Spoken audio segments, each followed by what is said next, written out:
సాంకేతికత పెరుగుతున్న కొద్దీ రైతుల కోసం నూతన టెక్నాలజీ అందుబాటులోకి రావడం విశేషం. ఒక మొక్క గురించి చరిత్ర, వయస్సు, రకం, శాస్త్రీయ నామం తెలుసుకునేందుకు ఒకప్పుడు అనుభవజ్ఞులైన శాస్త్రవేత్తలు పరీక్షించి రైతులకు దానిపై వివరణ ఇచ్చేవారు. అయితే ప్రపంచం ఆధునికతతో, సాంకేతికతతో దూసుకుపోతున్న తరుణంలో మొక్కలకు సైతం క్యూఆర్ కోడ్లు అందుబాటులోకి వచ్చేశాయి. దీనితో రైతులే నేరుగా క్యూఆర్ కోడ్ ద్వారా మొక్క పూర్తి వివరాలు తెలుసుకోగలుగుతున్నారు.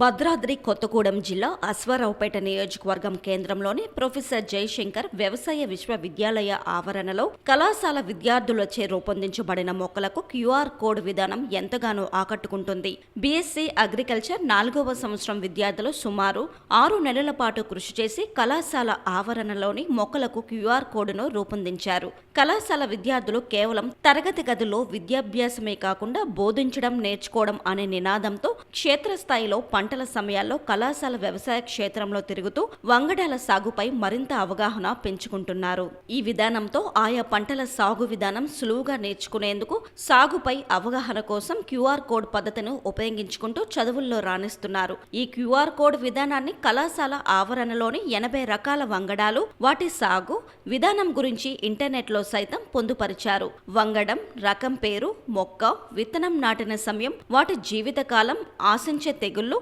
మందుల వాడకం, దిగుబడి, సాగు విధానం, నీటి యాజమాన్య పద్ధతులు ఇలా అన్ని అంశాలు ఇంటర్నెట్లో పొందుపరిచారు. కళాశాల వ్యవసాయ ప్రాంగణంలోని పలు వృక్షాలు, మొక్కల వద్ద ఈ క్యూఆర్ కోడ్ బోర్డులను ఏర్పాటు చేశారు. క్యూఆర్ కోడ్ను స్కాన్ చేయడం ద్వారా అన్ని వివరాలను నేరుగా తెలుసుకునే అవకాశం ఉంటుంది.